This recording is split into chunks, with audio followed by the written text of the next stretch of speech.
আমাদের 60 ampere double output যে এমপিপিটিটা, এটা কিভাবে লাগাইতে হয়, কিভাবে কি কানেকশন করতে হয়, আমাদের পরিস্টেজ একটা আইপিএস 1000 ওয়াটের, এরকম করে আপনাদেরকে আমরা আজকে দেখা দিব।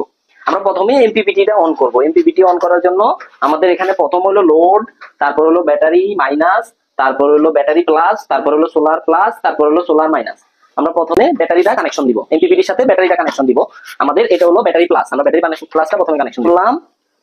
আমরা হলো এখন এটা নেগেটিভটা নেগেটিভে, ব্যাটারির নেগেটিভে আমরা লাগাই দিব, লাগালে টাইট দিয়ে দিব।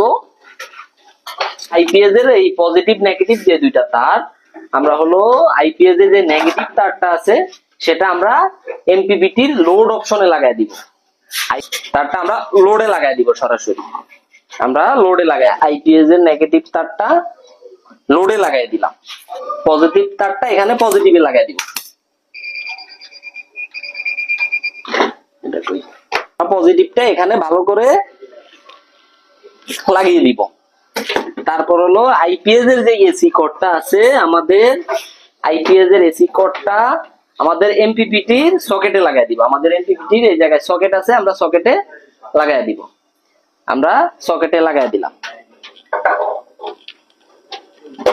আমরা সকেটে লাগাই দিলাম। আর আমাদের যে এমপিপিটি থেকে যে এসি কোডটা বের হইছে, আমাদের এমপিপিটি থেকে যে এসি কোডটা বের হইছে, আমরা এটা সরাসরি কারেন্টের লাইনে দিয়ে দিব।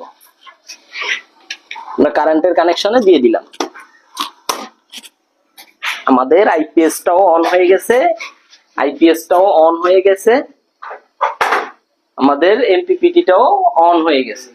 হ্যাঁ, এখন আমরা ইনভার্টারটা অন করব। আমরা ইনভার্টারটা অন করে দিয়ে এসি ইন করে দিব।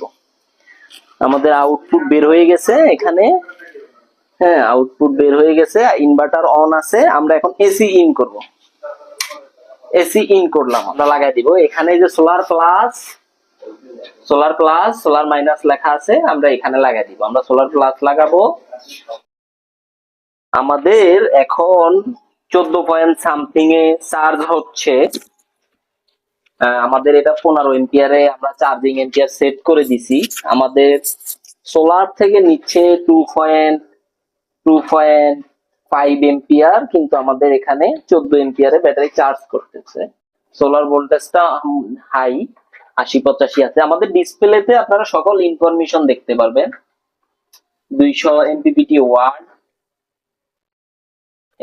ওয়াট দেখতে পারবেন,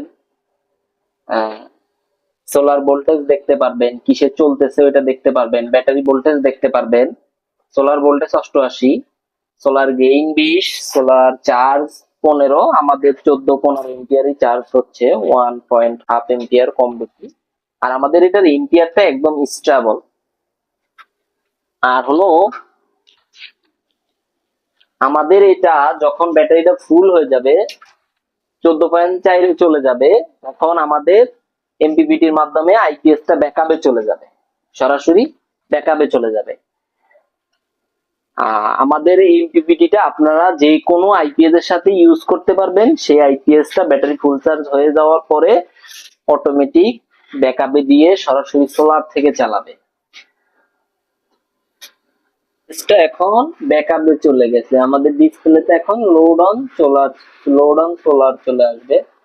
তাহলে সোলার গেইন 40, আমাদের এখন মোটামুটি 40 এম্পিয়ার নিতেছে সোলার থেকে। আমাদের 500 ওয়াট পাইতেছে এখন লোড অন সোলার। আর হলো আমাদের আইপিএস এর ডিসপ্লেতে যদি আপনাদেরকে দেখাই, তাহলে দেখবেন যে লোড আছে এখন,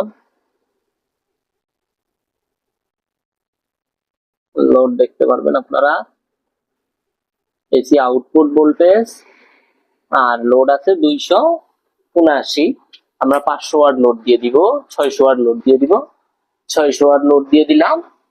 এখন আমাদের আমরা যদি পজিটিভে ধরলে মূল এম্পিয়ারটা পাওয়া যাবে। আমাদের এখন সোলার থেকে নিচ্ছে 5 এম্পিয়ার, 6 এম্পিয়ার সামথিং। আর এখানে 33, 34, 37, 38 এম্পিয়ার এখন আমাদের দিতেছে। আমাদের সরাসরি এখন যে লোডটা আছে, লোডটা সরাসরি এখন এই 600 ওয়াট লোড মোটামুটি আমাদের সোলার থেকে চলতেছে। হ্যাঁ, আবার যে সময় ব্যাটারিটা আমাদের 12.5 এর নিচে চলে আসবে, তখন সে অটোমেটিকলি আমাদের লোডটা গ্রিডে শিফট করে দিবে। আমাদের যে লোডটা গ্রিডে শিফট করে দিবে, আপনারা সেট করে নিতে পারবেন। এনার্জেক্স ব্যাটারি ভোল্টেজ, সোলার ভোল্টেজ 81, আর সোলার গেইন 40 41, সোলার চার্জ সবকিছুই আপনারা ডিসপ্লেতে দেখতে পারবেন। ওয়াট 512 ওয়াট পাচ্ছে এখন সোলার থেকে। আহ, মোটামুটি 5 এম্পিয়ার 6 এম্পিয়ার নিচ্ছে সোলার থেকে। আমাদের 33 37 38 এম্পিয়ার দিচ্ছে।